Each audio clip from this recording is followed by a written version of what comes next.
One of the main features of the game is, of course, the power of Max. She is able to rewind time. We knew we wanted to do something with the rewind mechanic that we had explored in Remember Me, and we started thinking of what can it mean in another context, and we started to bounce ideas around. Very soon, this idea of choice and consequence and being able to rewind them came about. You know, what does choice mean when you're able to rewind through them?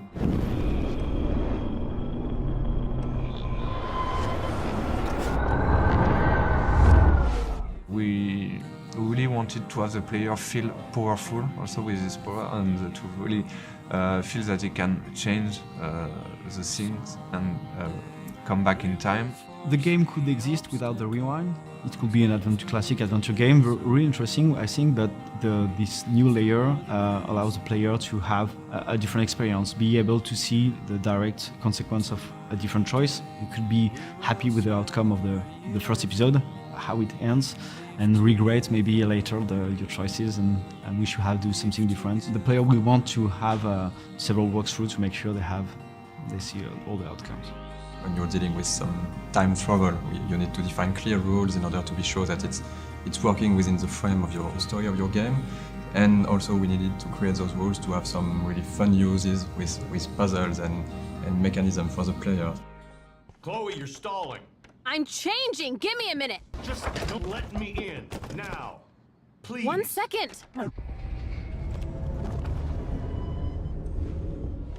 I'm changing! Give me a minute! Please. 1 second! My bra is stuck. I'm not screwing around, soldier. Chloe, open this door. So the idea is when Max is rewinding, she's keeping every knowledge she has. A bit like in the movie Groundhog Day, when I just spoke to you, I rewind, I remember everything you told me, and I can use it again when talking to you. Max is also keeping everything in her inventory. Like if she puts an item in her bag, she's keeping it with it. So I can grab something, go back with it, just rewind, and I still have the item even if I rewind it back in time.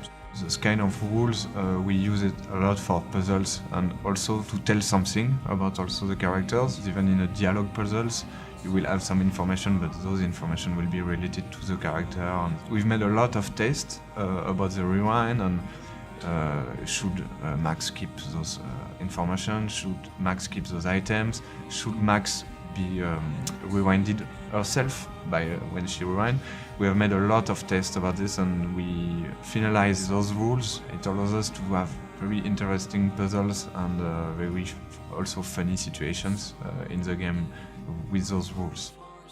Max is not moving when she rewinds. This is also for the player something much more powerful to be in a scene, to rewind the scene and to see all rewinded instead of being rewinded. Of course, we keep this rule since the beginning, nearly the beginning. The guys in the beginning were saying perhaps it could be better not to have it in the game, but we insist and we find the proper solution. And also for the artistic style, it's great. It's so crazy to see it, and Max also from the beginning, and what she is now is amazing. The work they have done is, I'm just happy. Yeah, it was my little input, and they have done something great. So it's magic. It's all about finding solutions to problems, because when you design a mechanic, it never works in the first time. So even though it might sound cool, like the rewind gameplay, it's only when you put it in the game and you test it, and then you find that it's flawed, that you can iterate again on it, and that's really cool to improve stuff that we designed before. The rewind power is giving nightmares to developers and to level designers, but at the end it's a very powerful tool for Max and also of course for the player. I remember a lot of design discussions the guys had, very complex discussions about the impact of the rewind, what you can do, what you cannot do, how the player will understand the rewind, and yeah, it's a challenge because as this is something that doesn't exist, it's science fiction, you have to make it consistent. At first, when I started production, the scope of the game was pretty small, and we were like only 2 or 3 designers on the team, and by the time, when time passed on, we were like 10 designers, and we cranked really the quality of the game. For the player, using this power is really something unique because you can rewind all a scene, so all the animation of a scene, all the particles, all the FX of a scene, all the sounds of the scene.